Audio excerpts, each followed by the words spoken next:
Welcome to another fictional history writing of whiskey. Today we are going to talk about Jim Beam Vanilla. If you don't know what's happening, I'm going to write a history for this whiskey knowing absolutely nothing about it other than what the bottle will tell me. It will be fictional.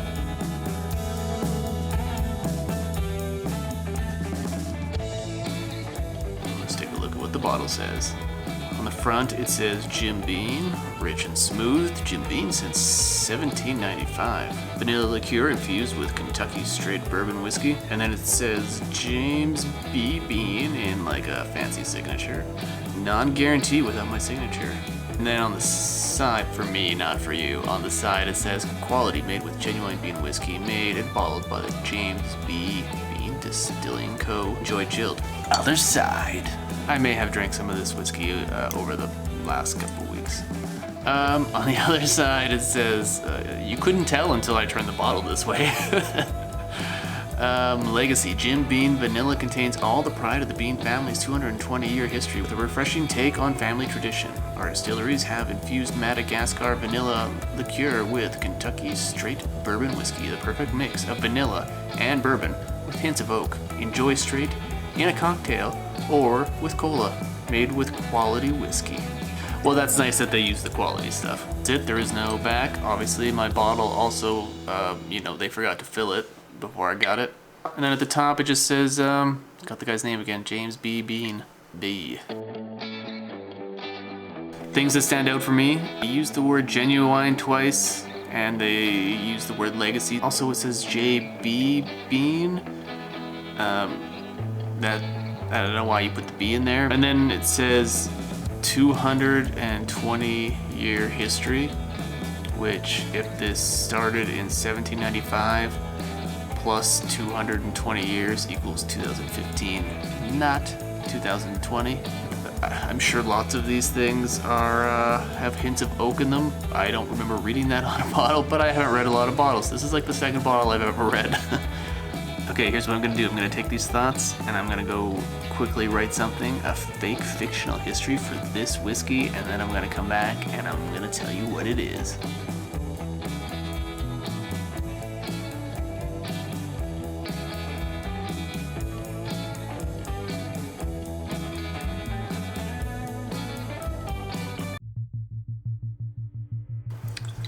Bring it in. Bring it in close. Are you ready for the fictional history of Jim Beam Vanilla? Because here we go. Fade in. 1795 in the woods. James Beam, while out in the woods hiding his wood-carved porn, stumbles across someone that looks just like him. He calls himself James B. Beam. From this point on, we'll have James A. Beam and James B. Beam. B being the new one, A being the porn hider in the woods. James B. Beam claims to be from a different universe, and that he was battling his arch nemesis, Nicolas Jacques Conchier, in a hot air balloon, when the balloon ripped by a rogue dick, and both men plummeted to the ground. Being the smart businessman that James A. Beam was, he believed him, and without question. He takes him home to his family, who instantly like James B. Beam better, especially the wife, who enjoys both James A. Beam and James B. Beam nightly together at the same time. In their spare time, the two men create their bourbon company, but for 5 years their bourbon tastes like dirty 1795 butts because toilet paper wasn't invented until 1857, which, just for all those time travelers out there, make sure you pack enough TP if you travel back past 1857. You've been warned. Anyways, after 5 years of dingleberry flavored bourbon, the two men figure out what's causing the distinct poo flavor. Twist.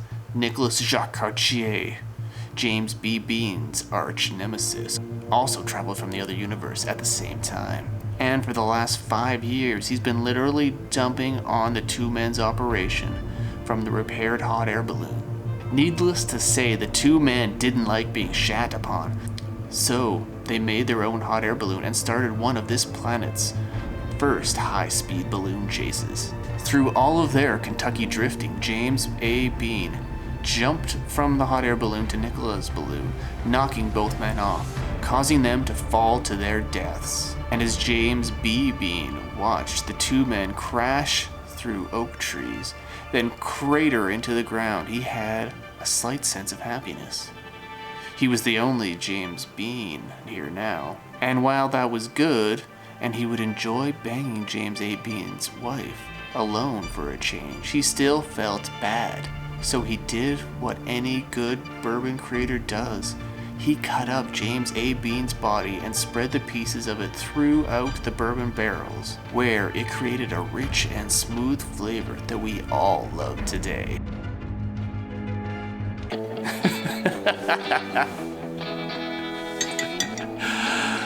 Okay.